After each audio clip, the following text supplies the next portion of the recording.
Forward TV. The world is thinking. Tonight we have the honor and privilege of hearing from my longtime friend and one of the world's greatest scientists, Dr. Craig Venter. Craig first came to the non-scientific world's attention when he undertook to sequence the human genome, the code of life, faster, cheaper, better than the world's international scientific community. Combined, that is. And they were working on a 3 billion 15-year schedule.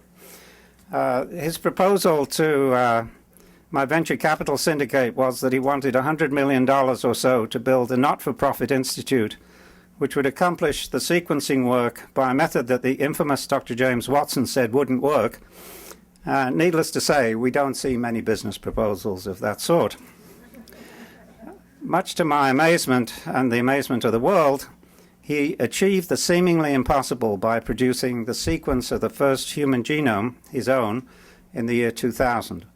He has recently recorded the events, political, financial, etc., in his fascinating book, A Life Decoded, My Genome, My Life. And I thought there'd be some out tonight, but he's not promoting himself tonight, I guess. But anyway, I'm sure if you could look it up on the web, you can find this book, which I recommend very highly. I used to give them out, but I can't afford to do that anymore. Before the genome was sequenced, it was widely thought that it would consist of about 100 to 150,000 genes.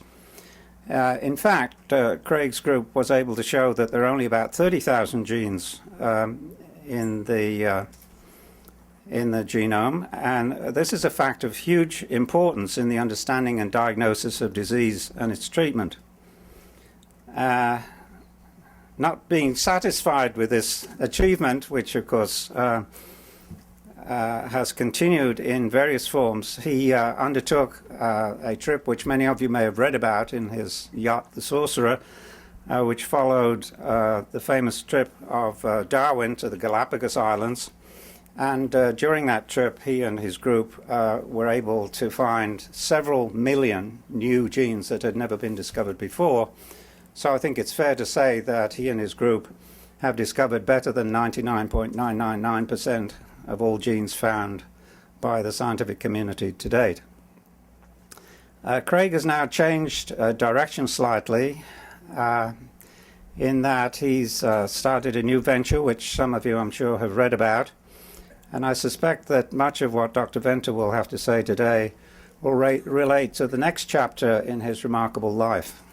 That is, building organisms containing discovered genes to perform the production of many chemicals, of energy, of food, and other things currently needed by the world.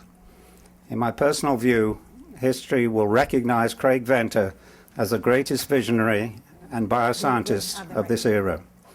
It's a great pleasure then for me to introduce Craig, and Maxine will interview him in sort of radio format. And so please welcome Craig Venter and Maxine Williams.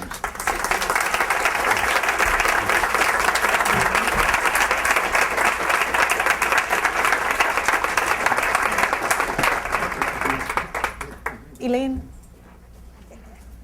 This is Elaine Johnson. Elaine is the executive partner in charge of diversity for the firm. And I just wanted to have a seat since it's the diversity committee, which together with the Oxonian Society runs a speaker series. My name is Maxine Williams, and I'm the manager of that program. And I was saying to Dr. Venter that the purpose of it is to try to broaden everyone's minds. We feel that if we are a thinking, inquisitive population as attorneys here, then that only benefits our clients, it makes our work better, it makes us think broader, and then we apply that to all of the big, interesting, juicy subjects that seem to confound us all, many of which Dr. Venter has approached in his work, so we'll attempt to discuss and explore some of those tonight. So I'm going to ask him a few questions, and then I'm going to pass it on to you. I understand there are some proper scientists in the audience. This has made him quite nervous. And it's a good thing to understand even a man like he could be somewhat, put on his back foot. For those who are not proper scientists, and I am one, perhaps I could start with a simple but pressing question, which is, how does one move from being a surfer to a science geek? It was not a very straightforward route.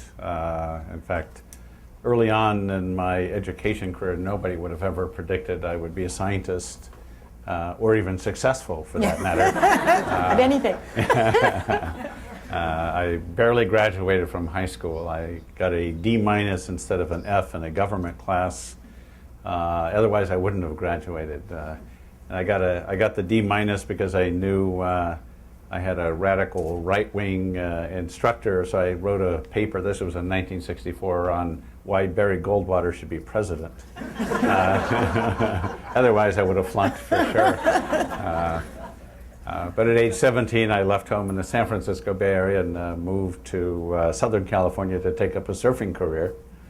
And it's the first lesson I had where it pays, it doesn't pay to be ignorant of international events, because I soon got drafted, came back and started school from scratch at a junior college, and then went to the University of California, San Diego, where I was introduced to high-end science, and I published my first paper as an undergraduate, got hooked, and haven't looked back. So. Wow, it's amazing. Tell us then, what's a genome? So a genome is your complete collection of all your genetic material.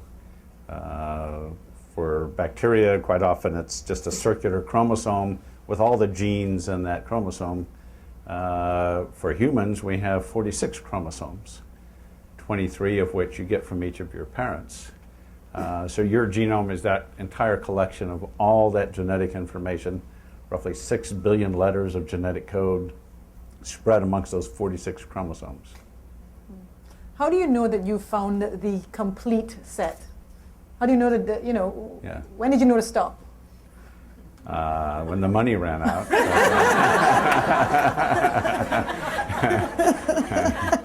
And then you just say, we're done, and that's it. And it's pretty safe. I didn't have anybody that could prove me wrong. Right, exactly.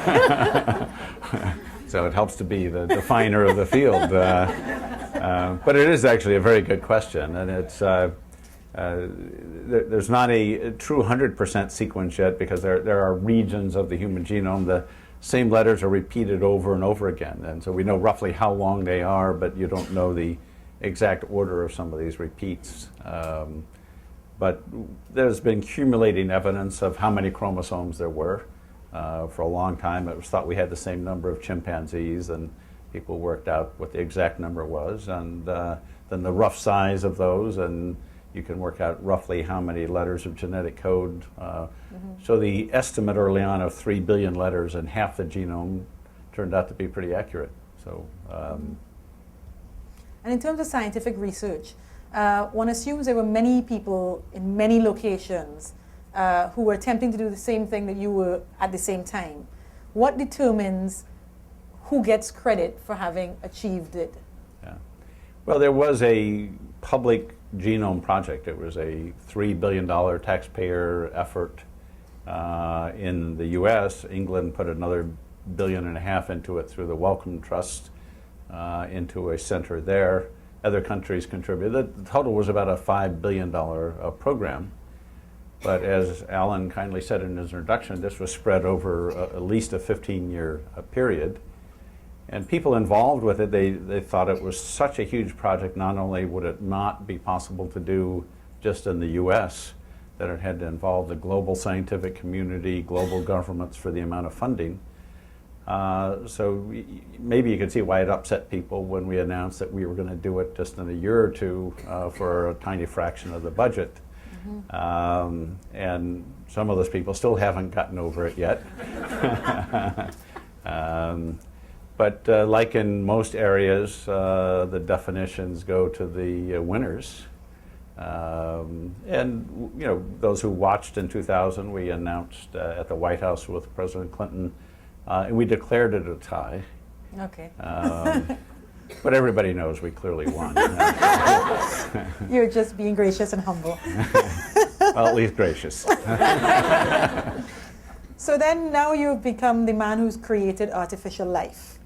Well, we haven't done that quite yet. We're in the process of trying to do something similar. And the definitions are very important. So what we're shifting, and what we've been doing for the last 20 years is I call digitizing biology. We've been reading the genetic code. So if we sequenced your genome, we'd be converting that analog biology into the digital code in the computer. And we've been doing that with hundreds and thousands of species. And hopefully everybody in this room within a few years will have a chance to have their genomes done in a reasonable fashion. But the big challenge now is, aside from understanding the information, and part of learning how to understand it is going now from the digital code in the computer to see if we can go the other way. And what we announced in a major paper in Science earlier this year is we synthesize now a complete bacterial chromosome. So we started with the digital code in the computer and 4 bottles of chemicals for ACs, Gs, and Ts. And we synthesized close to 600,000 letters of genetic code. So it's the largest man-made molecule in history of a defined structure. It takes 147 pages just to print it if you use a 10 font with no spacing. So it seems like a big structure, but what we know now is we can do the chemistry and literally write the genetic code. The challenge is booting up that chromosome. So we did this early on with a much smaller viral genome of only 5,000 letters. What we showed is that we can take this chemically made in the lab DNA and we can put it in a bacterial cell, and the bacteria reads it just like it does normal DNA. In this case, it started making a virus particle that kills bacteria. And so this is where we first defined it. We're making the software that then builds its own hardware. And that's very different from anything else before in history. So we can design things digitally in the computer, make them chemically, put that chromosome into something, and then it will turn around and build its own infrastructure and hardware. It's easy to do with a virus. It's much more complicated to do with a complete bacterial chromosome because, in fact, my major partner in this crime, Hamilton Smith, received the Nobel Prize in 1978 for discovering restriction endonucleases. These are the molecular scissors that cut DNA at very precise points. They can recognize the DNA sequence, and that's where they cut.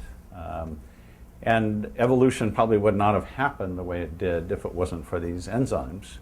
And I never truly appreciated it until we did this experiment last year where we converted one species into another by transforming, taking the genetic code, the chromosome from one species. We added a few extra genes to it so we could track it, and we put that in another cell. But we did this in a way that was designed, each of the chromosomes have code for some of these restriction enzymes. But because restriction enzymes represent unique sequences, the enzymes that were in the cell that we're transplanting the chromosome into, those enzymes did not recognize anything in the sequence that we were putting in. So that DNA was immune and could get into the cell. As with the virus, as soon as we put it inside the cell, that DNA started getting read and making proteins. And it made its own restriction enzymes that then recognized the original chromosome in the cell as foreign DNA and chopped it up into little pieces. So now we are left with the original species now with the new software, the new chromosome we put in. And within a short while, and we don't know how many divisions it took because by the time you see the cells, you have about 1 million of them, all the characteristics of the original species completely disappeared.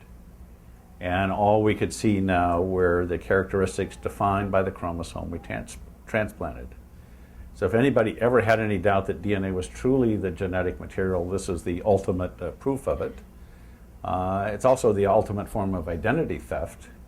And so you can imagine evolution if there were not things like restriction enzymes.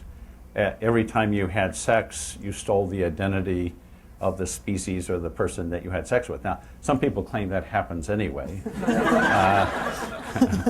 but it's just not as biological in the process. So some cells are definitely protected, but not all cells against these kinds of transfers. But each chromosome and each cell that we do the transplant into, the conditions have to be defined absolutely for this process. And there's also other processing of DNA that's necessary for expression in some cells. So we have not, the big chromosome we've made, we have not yet gotten that activated inside a cell. But it's now clear that it's just a matter of time to do that. And considering your track record, what's your time outlook? We're already well past that. Okay. So my track record is not looking so great right now, but it turned out to be much harder than we thought because of all these reasons. But in fact, it's been very helpful because we've been able to dissect all the mechanisms in the cell to truly understand how to do it. But it also, I think it's going to be important because it means people can't do it casually or frivolously, Right. which was certainly one of the public concerns. If any kid on the block could be the first one to make a virus, that's probably not the best thing for society. You have used the expression before of the diversity of life. What does that mean in the context of the work you do, and how does that relate to the way ordinary people live? That's a complex question. I'm trying to think what you mean by that. Well, in terms of diversity, how have we studied diversity in the past? Going back to Linnaeus in Sweden, he tried to classify plants and animals by how they looked. So it was their physical characteristics. In fact, one of the things where he fell into disrepute in history is he actually classified people, instead of into races, as different species because they look different. So our limitation in biology has been visual acuity.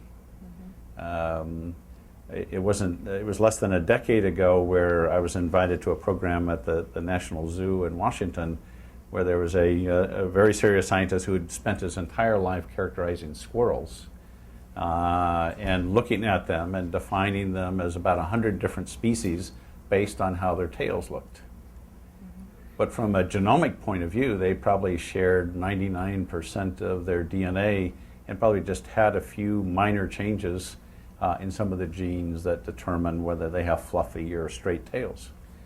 So I think visual acuity has been the limitation of science and what we can do. And that's what the modern tools of science give us.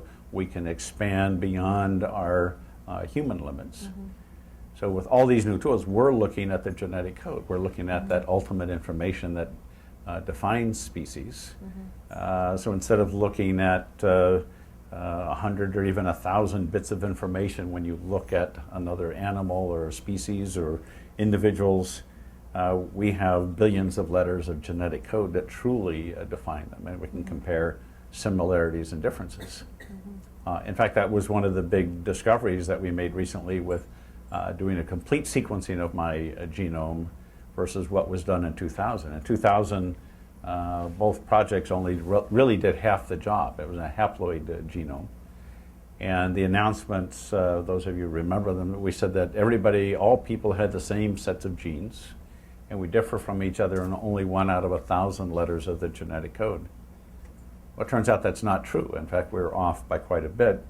What we now know is when we look at the complete genome, the sets of chromosomes we get from both our parents, we all differ by as much as 1 to 3% from each other. So that's 1 to 3 letters out of 100 versus 1 out of 1,000. And we don't all have the same genes. And we don't all have the same copy. So there's a thing called copy number variation, where the normal genotype would be you'd get that gene from both your parents. Some people only get 1 copy from one parent and none from the other.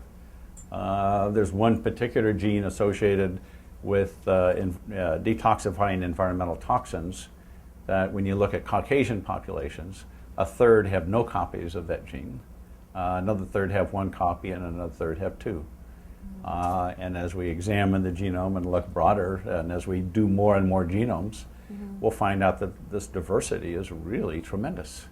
And it's actually quite comforting. I'm somewhat of an individualist, and if we were all really genetic clones with just minor variation, that would be pretty boring. So fortunately, we have much more variation in the population. So to put that number in context, we thought we differ from chimpanzees only by 1.27%.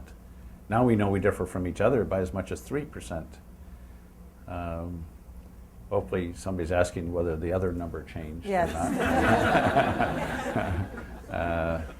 So now we know we differ from chimpanzees by as much as 5 or 6%. But that shows these are clearly very recent events in evolution. So two things arise in my mind based on that answer you just gave. One is you used the expression, you said, when we look at Caucasian populations. Perhaps you could explain for me, I know you've been quoted when Dr. Watson, you may be familiar, many of you, with the fact that James Watson had recently found himself in a bit of hot water when he gave an interview in England and said that essentially poor Africans and people who descend from them, they're simply just not as intelligent as us. And a lot of people in the scientific community came out and said this was just complete crap. And Dr. Venter was one of those. I tried to be more polite, which was uncharacteristic. And in what you said in response, you essentially said, there's nothing at all scientifically which indicates that intelligence is related to race, but also you seem to be in keeping with what a lot of other scientists said, which was that there was no real different race among humans. So, I mean, it's a problem. So when you use the word Caucasian. Exactly. No, it's a problem with the use of language. Race is a social concept, it's not a scientific one. Even though it was attributed to scientists early on, like people like Linnaeus trying to define different races and different species. It's impossible to talk about race without using racist terminology and classification terminology. At least I haven't worked out how to do that. But we all evolved out of a group that migrated out of Africa for the most part. And so we all have common origins. And there's not, if we could sequence the genome of everybody on the planet right now and compare them, there would be no bright lines, particularly with characteristics that people associate with simplistically with race, skin color, etc. We're part of a continuum. So it can't be a scientific definition. And the problem is when people try to apply science to sort out these social definitions, it all falls apart. And it's a real problem, and it's something we write about quite a bit in terms of race-based medicine, because several physicians want to practice, and some pharmaceutical companies support this practice, of practicing medicine based on the skin color of the patient that comes in to see you. So it's not rational, and several of us, as you said, did speak out when Watson said that there was these absolute determinations based on intelligence. He since retracted his statements, but he's certainly not the first. I'm sure he won't be the last to say such things. So these ideas are out there, and I think as we get more and more genomes done with more phenotypic characterization, I think this will become very clear to everybody. But we're fighting these various notions just in the intelligent medical community right now of, as I say, drug companies that think they have drugs that work so much better on African American populations that they should prescribe them for hypertension, and that you should practice medicine based on the color of skin. Well, then how do we, and as ordinary, as lay people, how do we reconcile that with simply, an indicator, for instance, that some populations are more susceptible to diabetes or sickle cell anemia, or, how do we relate those two to what you're saying now? Well, we have to get past the simplistic visual acuity measurements, because they're pretty random as any real indicator. So it is not the case that certain populations are more susceptible to certain diseases, or they're more likely to occur there? For example, take hypertension or prostate cancer. African American males certainly have that to a higher percentage than so-called Caucasian males. But it's not anywhere near absolute. It's varies either side of 50% a little bit. And so maybe if you would improve the odds by 5% or something by prescribing something based on that skin color. what you want to know, and there's genes now associated with increased risk of prostate cancer that will go across what other people would define as racial lines. If you're worried about prostate cancer, you want to know what genetic changes you have that might give you that risk. It's irrelevant what your skin color is. If you're having hypertension, you want to know what the genetic determinants that you have for hypertension so you can get proper treatment. Again, it's irrelevant what the skin color is. Yes, any population, and so the population with the highest incidence of type 2 diabetes are the Pima Indians. The population on this planet with the second highest incidence are the Saudis, because they do a lot of first cousin marriages. They have these basic tribes that they did a lot of inbreeding within the tribes. They have tremendous incidence of genetic disease. You can take any populations when there's a lot of inbreeding, they will start to resemble each other a lot more, and they will have a lot more genetic disease. But type 2 diabetes is not unique in any way to the Saudis. So just knowing somebody was from Saudi Arabia, you wouldn't say, oh, they're going to have type 2 diabetes. So we have to get past these crude indicators that have come out of folklore and bad science and bad medicine to get to the point where we can really define things based on what is associated with the disease, and that's changes in the genetic code in many instances. I understand that now what you're spending a lot of your time doing is trying to create other sources of fuel using these same bacteria that you may be able to create. Could you just give us an idea of what that means and how you got to that point of deciding this is what you were going to do now with your time? Mm-hmm. Well, let me start with the second aspect first. So after my colleagues and I finished sequencing the human genome in 2000, 2001, we forced most of our competitors into early retirement. You know, they wanted to retire sequencing the human genome. We just made them retire about 12 years early. So we were looking at what we might do next, you know, not wanting to retire, and looking around at the biggest problems we saw facing us as a species that our science and knowledge could potentially do something about. Clearly the biggest issue that we saw was what we're doing to the environment. It's pretty easy for when you work with cells in the lab, if you destroy the environment, the cells die. It's not a huge concept to think that could happen to us as a species. And so there was pretty dismal understanding of populations on our planet of different species, particularly associated with the carbon cycle. So the ocean is our major source of oxygen that we breathe. That's the major sink for CO2. And it's all these microorganisms, mostly photosynthetic organisms in the upper parts of the ocean that get their energy from the sun and metabolize CO2. The chemistry was known, but very little to nothing was known about the biology that was there. So in 2004, we decided to take the tools that we use for sequencing the human genome and try and do a shotgun sequence into the ocean.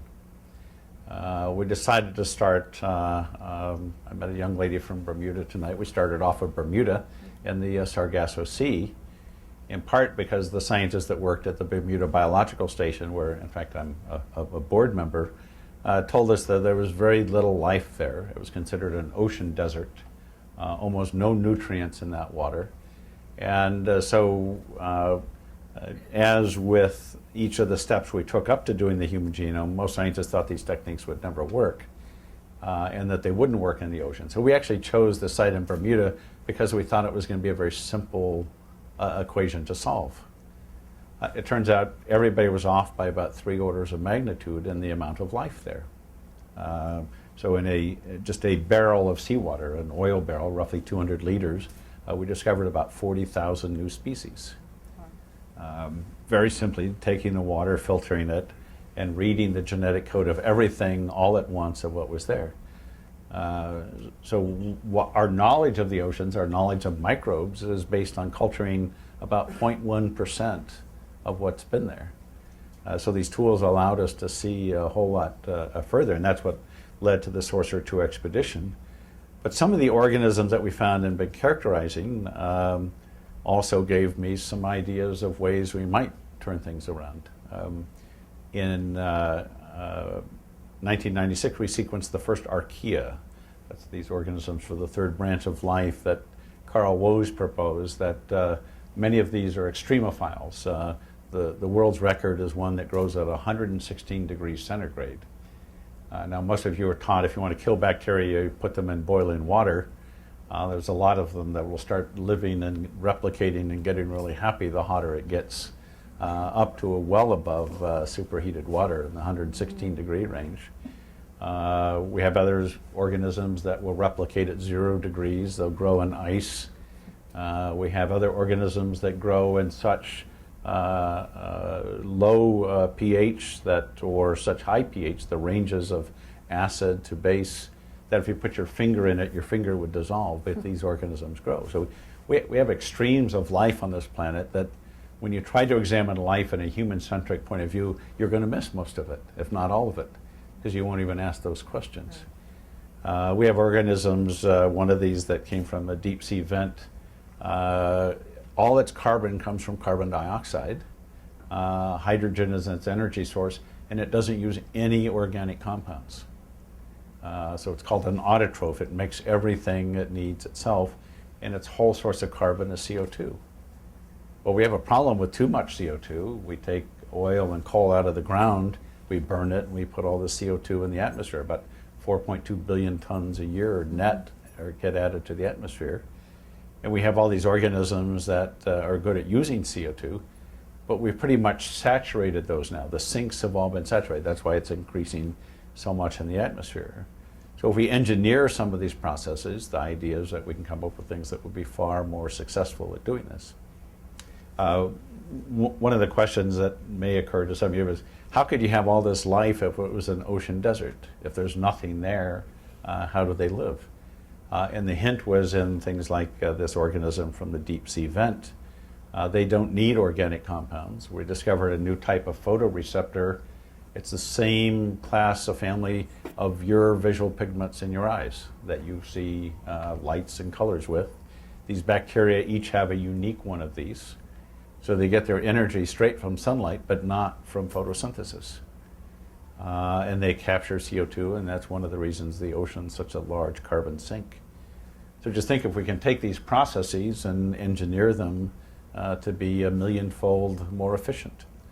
Those are kinds of things that we're trying to do. So at Synthetic Genomics, what we started 3 years ago was to use these new processes of writing the genetic code.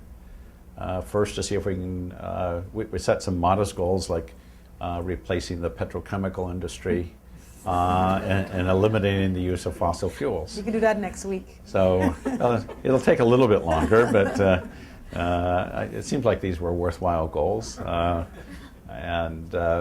So that's what we're trying to do. We're trying to engineer cells. We have what we call second, third, and fourth generation fuels. So if sugar to ethanol is a first generation biofuel, we can go from sugar to much better fuels that can go right into the existing infrastructure. And that's what we're doing with our second and third generation fuels. The fourth generation fuel is where we eliminate the use of sugar and, like these other organisms, go right to carbon dioxide. So instead of taking new carbon out of the ground, if we can take already burned carbon out of the atmosphere, in fact, we need such a concentrated form of CO2. We need it directly from oil refineries or power plants or cement factories, the three biggest sources of carbon dioxide as point sources, where we have a high enough concentration to convert back into chemicals and fuels. So that's our goal. That's what we're trying to do. Have you gotten a lot of support for this? Well, one thing that works really well in this country, almost better than any place I've seen in the world, is we have people like Alan Walton and private investment groups that support things that the government would never consider supporting. So 3 years ago when we first proposed these ideas, people thought we were crazy. And now, I think 3 years later, there's probably 100 to 200 new biotech companies trying to make fuels, chemicals in some source or another because of these new ideas. So we have funding. We're doing another fundraising round right now to get to the next stages. But it's actually easier to raise money to actually accomplish something than it is to get a new idea funded from the government. Okay, I'm going to pass you over to the audience now, but I just have to ask one final question, which is you were voted, I think, in '07 and '08 as one of the Time magazine 100 most influential people in the world. What did you wear to the event? And were you anywhere near to J.Lo? Well, unfortunately, we, my fiancée Heather and I went to the event in '07, and I think I wore a tuxedo. I don't actually remember. Yes, okay. So I guess, what did you wear, Heather? This year we're on a lecture tour in Europe, and we're trying to get back in time, and due to the wonderful state of air travel now in the world, our flight was delayed 4 hours and we missed the event. Oh, so. no. Well, it looks like you'll be there in '09 and thereafter, so we can find out from you all the juice about what the celebrities were doing then. Are there questions from the audience? Dr. Vendo, the experiments that you were talking about, exchanging your genome with various bacteria and viruses, have you thought about expanding that? What would be your goal for, say, gene therapy in humans? So, Did everyone hear that? The question is, what's your goal for gene therapy in humans? based on the genome transplant work. Gene therapy is one of those very simplistic ideas. I have to be careful because I think Alan funded a gene therapy company or two. That the assumption was that if you knew the genetic code and you knew what was wrong, that you would simply replace that misspelled DNA with the right DNA. That would work if humans were a giant single-cell amoeba. But the problem is we have 100 trillion cells in our bodies. When I look at you, I don't see 100 trillion cells. I'm probably one of the few that can imagine that many. But that's not how our visual acuity and system works. So the idea that you have to get the correct gene in the right cells under the right regulation never really occurred to the people doing this. It was a pretty simplistic notion. So gene therapy is one of those ideas that I think has come and gone, may come back in the new forms because of the new tools that we have. Ultimately, gene therapy will only work for subsequent generations. There'll certainly be some exceptions. People are doing ex vivo gene therapy where they can take out the blood cells and add or change genes and, for example, white blood cells and put them back in the body. Those are going to be some rare exceptions. But it's one of those things that's humans don't work exactly like automobiles, and you can't just change the spark plug if it's gone on bad. And much of our wiring, in fact, with things like neurodegenerative diseases, is built in at the beginning. So it's going to be hard to ever treat them or cure them. We can eventually potentially eliminate them from the human repertoire, but only by changing things for subsequent generations. And right now, myself and others have proposed a moratorium on those kinds of germline gene therapy changes. The argument being we clearly don't know enough about the human genome to make intelligent modifications of it right now. So I'm very pessimistic about gene therapy. This gentleman. Oh, a microphone. Sure. Given your wish list of all the complicated things you would like to solve during your lifetime, if you could pick one, make one wish, and have it be the most complicated issue that you couldn't envision tackling today, what would that be? I'll have to be careful because there's investors in the room. They read the forward-looking statements. Yeah. We're working on several fronts, so it's truly hard to limit it to one. But I think if there's one thing that has to be solved and solved quickly for humanity and our planet, it's coming up either with a way to sequester CO2 so we can continue to use fossil fuels, or we rapidly develop some good alternatives that allow us to start resurrecting our environment and keep the changes from happening. So I guess if I had to settle for one accomplishment going forward, it would certainly be that. Yes. Hi, I have actually two questions, and it goes back to the question about genotherapy. I'm sorry, I'm still in that camp because I'm absolutely fascinated. So number one, thank you for fulfilling that challenge for many of us. But my question, and you sort of spoke to it, is about the ethical and moral issue around it. Obviously, you talked about a moratorium, but what do we need as a worldwide society, a global society, to stop those who may not embrace your moratorium, because there are some folks who may take your knowledge and use it for non-magnanimous scientific approaches. And being a devotee of science fiction, I often think of a movie called The Island. So you're smiling, Sue, obviously know that. Yes. And my second... I've been offered a few islands to do some work on, but... Let us know when you find them and we can follow Yeah. you. And the second question is, I was also fascinated and wondered if your research has led to this. They talked about the current Iraqi victims, and they're actually recreating limbs right on the human being. Are you must be, I'm not using the scientific terminology, please forgive me, but it's almost like reptilian. We can recreate lost limbs by skin transplants. Is that an outgrowth of some of your research? So those two questions. The second one, not to my knowledge, that we're able to recreate limbs, but it's through the incredible work of engineers like Dean Kamen and others that are doing that mechanically. Certainly, skin can be grown in the lab to use for treating burn victims, but I think it's much more in the scientific realm yet. People are studying things like salamanders and others that you can pull off a tail and see it regenerate. For some reason, we don't have that capacity as a species, but it might be something that is engineerable in the future.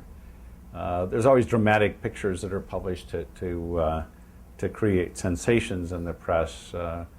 My favorite bad picture was the ear that was growing on the back of a rat many years ago, and all they did was make a little wire frame in the shape of a human ear, and the rat skin grew over this, and it looked like it was a human ear being grown on the rat. So don't believe everything you read, or most of it even. So it's so that part, other than skin for burn victims, I'm certainly not aware of anybody regrowing limbs.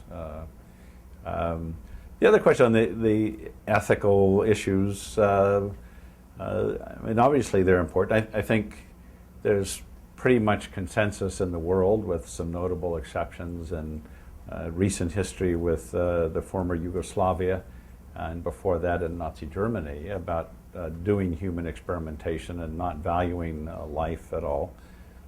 Fortunately, in recent history, these are pretty rare and unusual events. There's certainly a pretty much society-based consensus that human experimentation is wrong, and I don't know of any societies that openly condone that. So I think it's much less of a risk than most people might imagine, but it's one that people got a little bit carried away again, because we probably all get some of our education from science fiction movies and Arnold Schwarzenegger, and there were movies like Multiplicity, where you walk into a Xerox machine and have a slightly degenerate version of yourself. I can get that simply with alcohol. But that's not how human cloning works, and yet it's easy to have our imaginations get carried away with some great science fiction and things. So People worry about genetically cloned armies and all these aspects, but in a group this size, there has to be at least one set of twins or families with twins and triplets. Anybody here a twin? Okay. One. Okay. Statistically, that's about right. So, identical twins, in theory, have the same exact genetic code, but they don't come out as exact replicas of their twins. When you go through cell divisions and you go from 1 cell to 100 trillion cells, there's so many random stochastic events that you never get the same answer twice.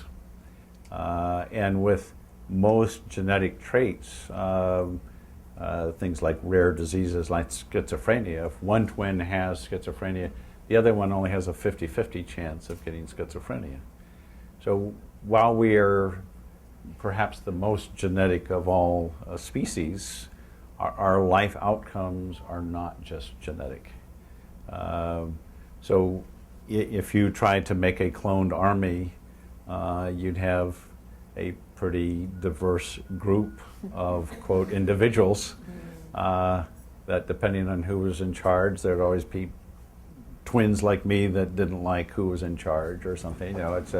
It's a human nature would develop. So these fears, I think, we generate them out of Star Trek movies and cloned armies and things that don't quite, we're not a true genetic robotic species. At the same time, we have to be concerned about the ethics of human experimentation and how people do studies. And there's an awful lot of groups that do that, and that's been a key part of our work. We have a policy group at the Institute that has been involved in this from the beginning, and we've led the discussion, in fact, with synthetic genomics and synthetic biology of what can be done and what shouldn't be done.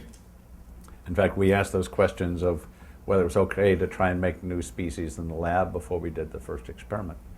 And so there's been a lot of public discussion. There's now a new part of the federal government that brings representative of all the different parts of the federal government together to review this work when it's federally funded and track the different things that go on. So when the 1918 flu virus was remade from RNA isolated largely from the lungs of a woman that was died in 1918 and buried in the permafrost, this sounds like great science fiction. This is the first true Jurassic Park scenario where ancient DNA was covered from somebody buried almost 100 years ago.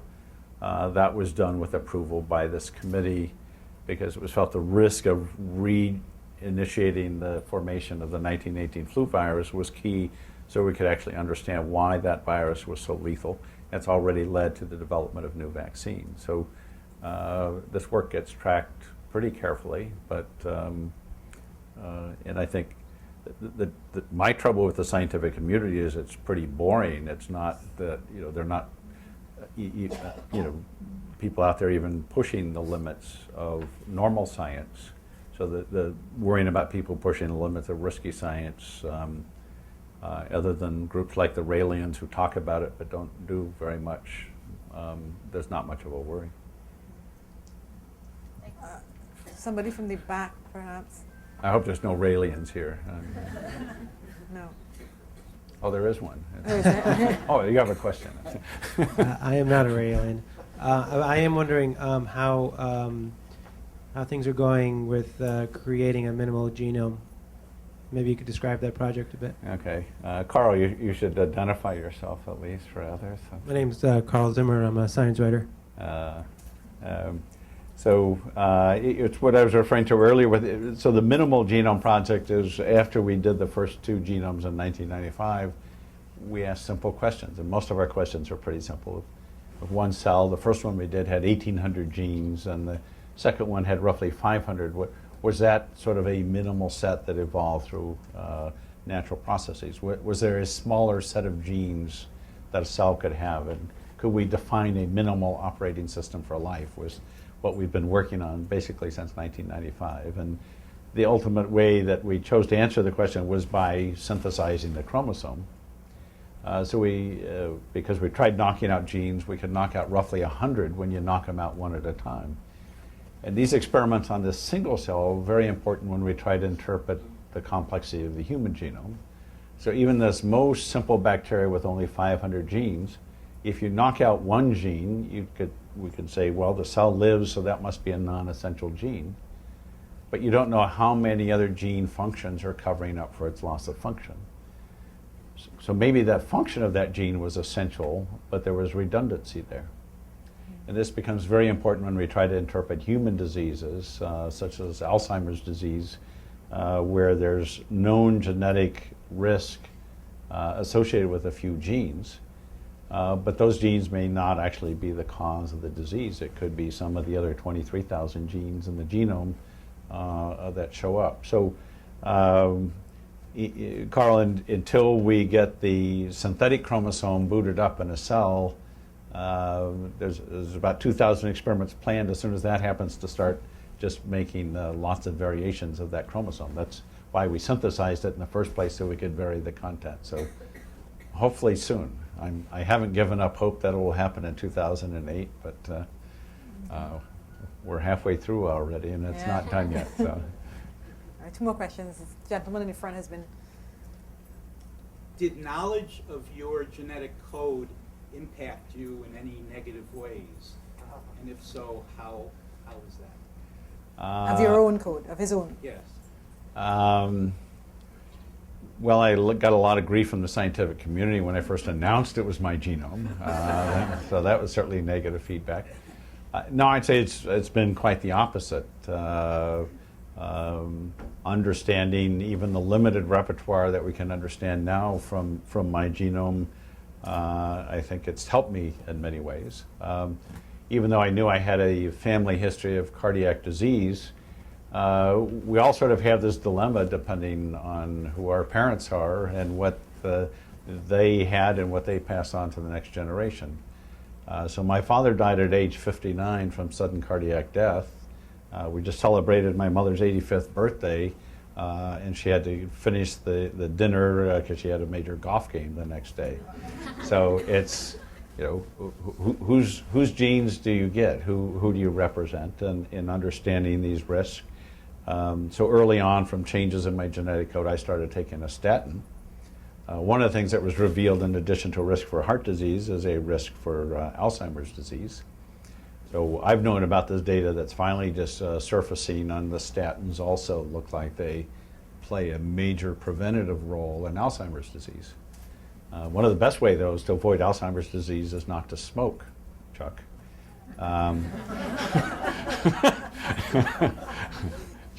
Chuck's the CFO for synthetic genomics.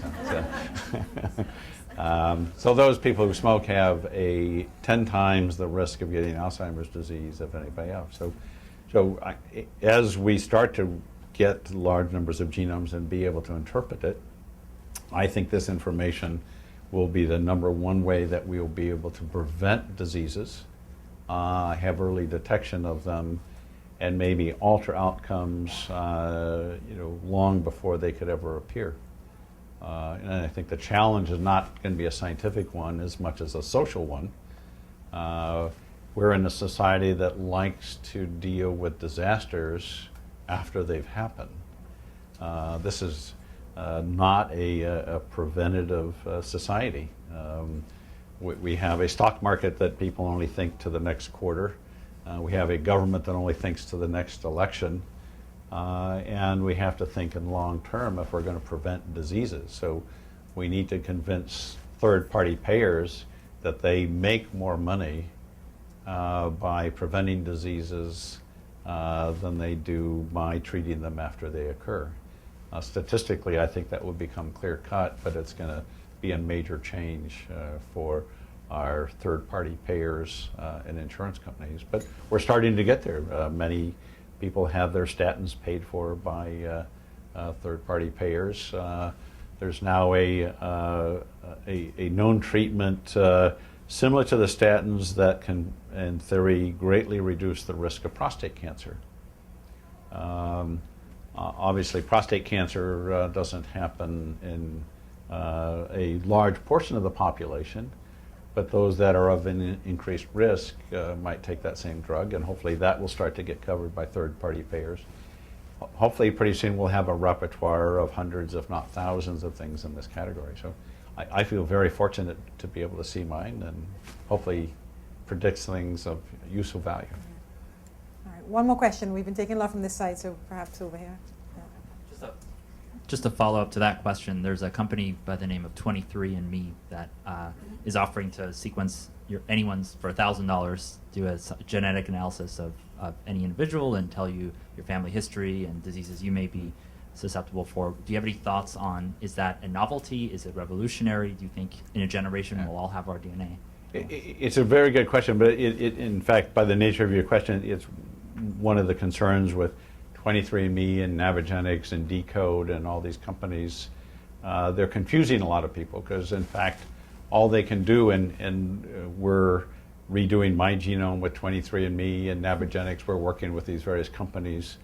It may sound like a lot of information that you get for $1,000, because they use chips that measure maybe as many as 500,000 different points in the genome. But 500,000 out of 6 billion is not such a huge percentage. And what they only report on about 20 or 30 genes. At the same time, we're encouraging people to do it. If you have $1,000 to spare, because I think it's a good basic introduction to genomics. They measure mitochondrial DNA markers as well as Y chromosome markers. So from the mitochondria, you can track your maternal lineages, and as the population databases increase, the information will get far more accurate on that. And the Y chromosome, just like mothers give to their children all the same mitochondrial genome, men get their Y chromosome from their father. So you can track Y chromosome lineages back as far as any of them exist. So just for that, it's certainly fascinating information for people and for families, and it's introduction to some very interesting alleles that help explain some things about basic science and what you read in the papers. One of my favorites for this is the genes associated with caffeine metabolism. So everybody's heard how confusing it is. Is coffee good for you? Is it bad for you? Should you have caffeine or should you not? It's pretty clear cut now. It totally depends on your genetic code. I have 2 copies of genes that give me very fast metabolism of caffeine. So I can have a quadruple cappuccino for breakfast and follow it up at Red Bull for a snack, and have some coffee with dinner, and Red Bull and vodka for a snack afterwards or something. So and not be affected. And so when you subtract out of the group the people with fast metabolizing genes from the general population, all of a sudden the data becomes very clear cut. If you have slow metabolizing genes for caffeine, if you have more than a couple cups of coffee a day, you have a big increased risk in heart attack and heart arrhythmias. If you're a fast metabolizer like I am, there's zero effect. And so it's the problem with clinical trials, it's the problem with everything we've talked about, including race-based medicine. Averages across the population are totally meaningless. What you want to know is what your genetic code is in these different areas. People could get some good ideas. If you drink a cup of coffee and you get really jittery, you're probably not a fast metabolizer. And if you can drink a quadruple latte or something and not get jittery, then you probably are a fast metabolizer. But it helps to know, and these things translate to other drug responses. So with anticoagulants, getting the right dose actually depends on your genetic code. Mm-hmm. So the Venture Institute, we have a nice paper coming out in a clinical journal. It's actually comparing parts of my genome to Jim Watson's. Oh, right. And what my biggest fear was that they would be too similar. Fortunately for me, they're not. But we probably look somewhat similar. I hope not too similar, but he's a bald Caucasian male. Although, wasn't it shown after his statements that his great-grandfather was black? It said that he had African ancestry. This was an analysis done by Decode. In fact, he called me after that. He said he was looking at pictures of his grandparents, and neither one was African as far as he could tell. But, I suggested he get paternity tests. But this analysis is actually very similar in terms of it's looking at drug metabolism enzymes for dealing with drugs like antipsychotics. So I have 2 copies of a normal fast metabolizing set of enzymes. And he has very rare alleles that show up primarily in Chinese populations. So again, with what we're talking about race-based medicine, if you assume, because he looks like a Caucasian, that this is what his drug metabolism would be, you would be wrong. Right. And these are incidents, that they're going to occur across the population with things. So I think the caffeine metabolism is one most people can relate to one way or another. And so if you can get those things out of for $1,000 or $2,500 for some of the others, they're great introductions. But it's about 3 orders of magnitude short of a complete genome analysis. But the hope is with some of the new technologies coming in the next 2 to 5 years, for $1,000 you might be able to get an entire genome done. So I'm part of the X Prize. We have a $10 million prize for whatever scientists develop the technology for doing a $1,000 genome. And we hope to write that check in the next 5 years or so. So I think it's going to get very exciting. So I wouldn't discourage people from going to 23andMe or Navigenics or others. Just do so with knowing this is a elementary analysis, not the whole thing. It's elementary, my dear Watson. Thank you very much for coming. Thank you. And for sharing your time with us.